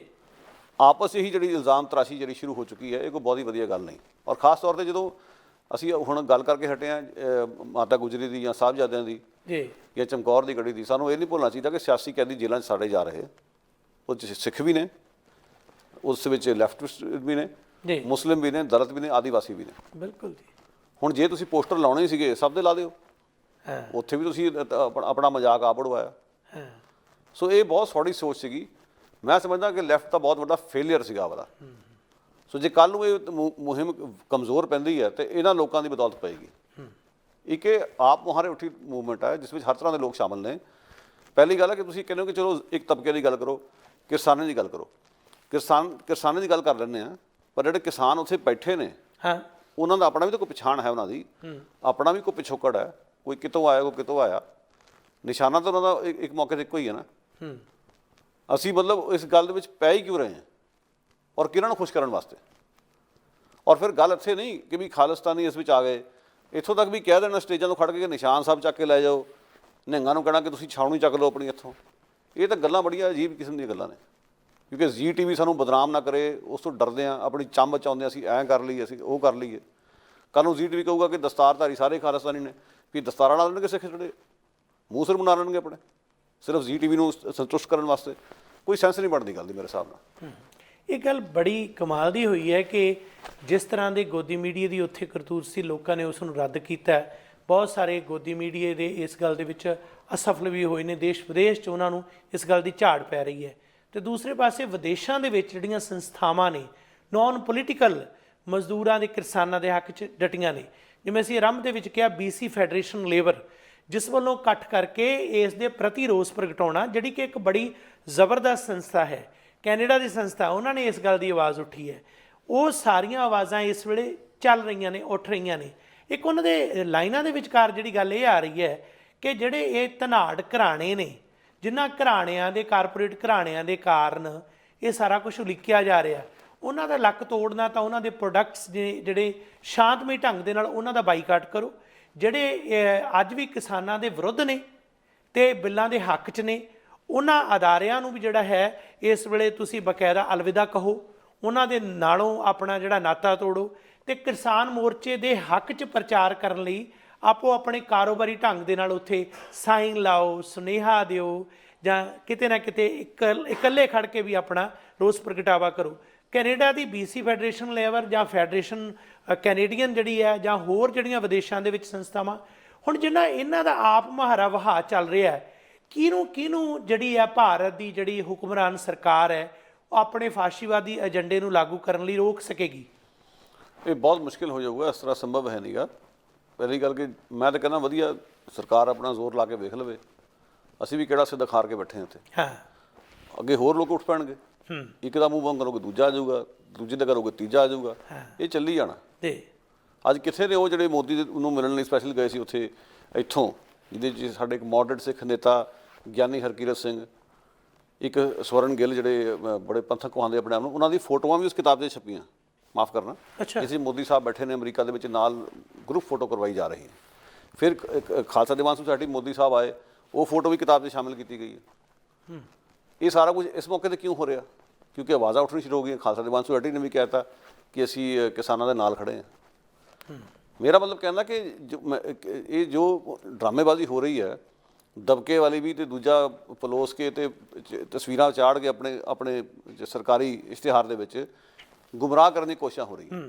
ਇਹ ਜਿਹੜੇ ਵਿਰੋਧ ਦੀ ਕਾਮਯਾਬੀ ਦੇ ਨਤੀਜੇ ਨੇ, ਉਹਦੇ ਲੱਛਣ ਨੇ। ਜਿਹੜਾ ਵਿਰੋਧ ਉੱਠ ਰਿਹਾ ਉਸ ਦੀ ਕਾਮਯਾਬੀ ਦੇ ਲੱਛਣ ਨੇ। ਬਿਲਕੁਲ। ਹੁਣ ਇਹ ਜਿਹੜਾ ਹੈ ਇਸ ਨੂੰ ਮੋੜਾ ਨਹੀਂ ਪੈਣਾ ਛੇਤੀ, ਇਹ ਗੱਲ ਅਜੇ ਵਧਣੀ ਹੈ। ਬਹੁਤ ਅੱਛਾ ਜੀ ਗੁਰਪ੍ਰੀਤ ਸਿੰਘ ਜੀ, ਜਿਹੜੀ ਲਹਿਰ ਬਣੀ ਹੈ ਉਸ ਦੇ ਬਾਰੇ ਤੁਸੀਂ ਗੱਲ ਕੀਤੀ ਹੈ, ਤੇ ਉਮੀਦ ਹੈ ਕਿ ਆਉਂਦੇ ਸਮੇਂ ਜਿਹੜਾ ਇਹ ਮੋਰਚਾ ਆਪਣੀ ਜਿੱਤ ਦੇ ਵੱਲ ਅਗਾਂਹ ਵਧੇਗਾ। ਬਹੁਤ ਸ਼ੁਕਰੀਆ ਜੀ। ਸ਼ੁਕਰੀਆ ਜੀ। ਅਖੀਰ ਦੇ ਵਿੱਚ ਇਹੀ ਹੈ ਕਿ ਇਹ ਦਿਨ ਜਿਹੜੇ ਸ਼ਹਾਦਤਾਂ ਦੇ ਦਿਨ ਨੇ, ਅਸੀਂ ਭੁੱਲ ਨਹੀਂ ਸਕਦੇ, ਇਹ ਵਿਰਸਾ ਨਹੀਂ ਛੱਡ ਸਕਦੇ। ਵਿਰਸਾ ਤਾਂ ਸਾਡੀ ਤਾਕਤ ਹੈ, ਵੰਨ-ਸੁਵੰਨਤਾ ਇਸ ਦਾ ਆਧਾਰ ਹੈ, ਇਸ ਨੂੰ ਕਾਇਮ ਰੱਖ ਕੇ ਚੱਲਣਾ ਹੈ। ਅਤੇ ਉਹ ਕਾਰਪੋਰੇਟ ਘਰਾਣੇ ਜਿਨ੍ਹਾਂ ਦੇ ਹੱਕ ਦੇ ਵਿੱਚ ਇਹ ਕਾਨੂੰਨ ਬਣੇ ਨੇ ਕਿਸਾਨਾਂ ਦੇ ਵਿਰੁੱਧ, ਉਹਨਾਂ ਦਾ ਜੇ ਲੱਕ ਤੋੜਨਾ ਤਾਂ ਇਹ ਇੱਕ ਸੁਨੇਹਾ ਦਿਓ, ਉਹਨਾਂ ਅਦਾਰਿਆਂ ਦਾ ਬਾਈਕਾਟ ਕਰਕੇ ਸ਼ਾਂਤਮਈ ਢੰਗ ਨਾਲ ਉਹਨਾਂ ਨੂੰ ਅਲਵਿਦਾ ਕਹਿ ਕੇ, ਤੇ ਜੇ ਹੱਕ ਦੇ ਵਿੱਚੋਂ ਤਾਂ ਜਿਹੜਾ ਕੰਮ ਅਸੀਂ ਕਰਦੇ ਹਾਂ ਉਸ ਦੇ ਹੱਕ 'ਚ ਆਵਾਜ਼ ਬੁਲੰਦ ਕਰੋ। ਇੱਕ ਰੀਅਲਟਰ ਹੈ, ਉਹ ਆਪਣੇ ਸਾਈਨ ਬੋਰਡ ਦੇ ਉੱਪਰ ਨੋ ਫਾਰਮਰਸ, ਨੋ ਫੂਡ, ਨੋ ਫਿਊਚਰ ਉਹ ਲਗਾ ਸਕਦਾ ਹੈ। ਇੱਕ ਕਾਰੋਬਾਰੀ ਬੰਦਾ ਉਹ ਆਪਣੀ ਦੁਕਾਨ 'ਤੇ ਲਿਖ ਸਕਦਾ ਕਿ ਮੈਂ ਫਾਰਮਰਸ ਨੂੰ ਸਪੋਰਟ ਕਰਦਾ। ਇੱਕ ਹੋਰ ਕੋਈ ਬਿਜ਼ਨਸਮੈਨ ਹੈ, ਉਹ ਆਪਣੇ ਤਰੀਕੇ ਨਾਲ ਕਰ ਸਕਦਾ। ਤੁਹਾਡਾ ਵਾਹਨ ਹੈ, ਉਸ ਦੇ ਪਿੱਛੇ ਸਾਈਨ ਲਾ ਸਕਦੇ ਹੋ। ਕਹਿਣ ਦਾ ਭਾਵ ਦੁਨੀਆ 'ਚ ਲਹਿਰ ਜਿਹੜੀ ਬਣ ਚੁੱਕੀ ਹੈ, ਇਸ ਲਹਿਰ ਨੂੰ ਕਾਮਯਾਬ ਕਰਨਾ, ਅਗਾਂਹ ਤੋਰਨਾ, ਇਸ ਤੇ ਬੁਲੰਦ ਆਵਾਜ਼ ਜਿਹੜੀ ਹੈ ਕਾਇਮ ਰੱਖਣੀ ਹੈ। ਇਹੀ ਸਾਡਾ ਫਰਜ਼ ਬਣਦਾ। ਯਕੀਨਨ ਤੌਰ ਤੇ ਜੋ ਮਰਜ਼ੀ ਫੈਸਲਾ ਹੋਵੇ ਕੱਲ ਨੂੰ, ਪਰ ਇਹ ਗੱਲ ਹੈ ਕਿ ਕਿਸਾਨੀ ਮੋਰਚੇ ਦੀ ਇਹ ਵੰਨ-ਸੁਵੰਨਤਾ ਦੀ, ਸਾਰਿਆਂ ਦੀ ਸਾਂਝੀ, ਬਿਨਾਂ ਕਿਸੇ ਰੰਗ ਵਿਰੋਧ ਫਿਰਕੇ ਦੇ ਇਹ ਦੁਨੀਆ ਨੂੰ ਇੱਕ ਰਸਤਾ ਦਿਖਾਏਗੀ ਕਿ ਇਹ ਸੱਚ, ਹੱਕ ਤੇ ਇਨਸਾਫ ਦੀ ਲੜਾਈ ਹੈ। ਇਸ ਲੜਾਈ 'ਚ ਕੋਈ ਵੀ ਜਿੱਤ ਨਹੀਂ ਸਕਿਆ, ਸੱਚ ਨੂੰ ਹਰਾ ਨਹੀਂ ਸਕਿਆ। ਅਖੀਰ ਨੂੰ ਜਿਹੜੀ ਹੈ ਉਸ ਬੁਲੰਦ ਆਵਾਜ਼ ਨੂੰ ਜਿਹੜੀ ਕਾਇਮ ਅਸੀਂ ਕਰਨਾ ਹੈ ਕਿ ਲੋਕਾਂ ਦੀ ਭੀੜ ਬਣੀ ਬਾਹਰ, ਤੂੰ ਅੰਦਰ ਛੁਪ ਕੇ ਬੈਠਾ ਹੈ ਫੜ ਤੇਗ, ਬਚਾ ਮਜ਼ਲੂਮਾਂ ਨੂੰ ਦੜਵਟ ਕੇ ਸੌਣਾ ਠੀਕ ਨਹੀਂ। ਜਦ ਜ਼ੁਲਮ ਸਿਤਮ ਦੀ ਹੱਦ ਹੋਵੇ, ਜਦ ਚਾਰਾ ਕੋਈ ਚੱਲੇ ਨਾ, ਤਦ ਸੀਸ ਕਟਾਉਣਾ ਚੰਗਾ ਹੈ, ਪਰ ਸੀਸ ਝੁਕਾਉਣਾ ਠੀਕ ਨਹੀਂ। ਸੀਸ ਝੁਕਾਉਣਾ ਠੀਕ ਨਹੀਂ। ਉਲਫਤ ਬਾਜਵਾ ਸਾਹਿਬ ਦੇ ਇਹਨਾਂ ਸ਼ਬਦਾਂ ਨਾਲ ਹਾਰਦਿਕ ਧੰਨਵਾਦ। ਸਾਡਾ ਹਰ ਇੱਕ ਪ੍ਰੋਗਰਾਮ ਵੇਖਣ ਤੇ ਸਾਡੇ ਨਾਲ ਜੁੜਨ ਲਈ ਸਬਸਕ੍ਰਾਈਬ ਕਰੋ ਚੈਨਲ ਪੰਜਾਬੀ ਤੇ ਨੋਟੀਫਿਕੇਸ਼ਨ ਲਈ ਬੈਲ ਆਈਕਨ ਵਾਲੇ ਬਟਨ ਤੇ ਕਲਿੱਕ ਕਰੋ।